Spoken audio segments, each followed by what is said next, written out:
And the next thing I want to do is trim them to make sure that I have all the excess off.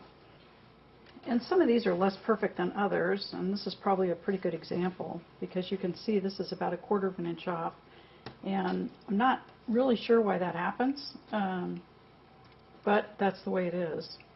So what I wanted to do was take one that was most off and figure out what size square it is, and then I'll trim all the other ones to that same size.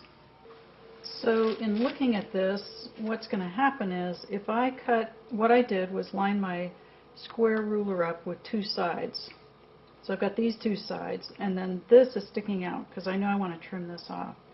So now when I've got this lined up, I can look up here to see where this is, because if I look over here, I know that's going to need to get trimmed off too.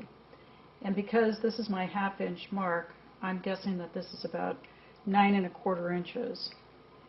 So I will trim this off, and then I'm going to trim this off, measuring 9 1/4 inches.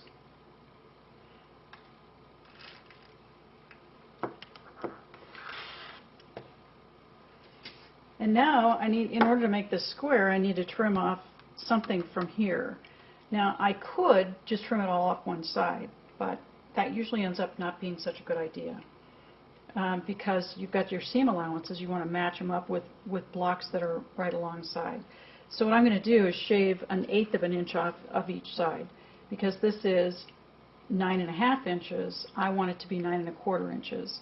So if I take 1/8 of an inch off here and 1/8 of an inch off here, it'll be 9 1/4 inches square.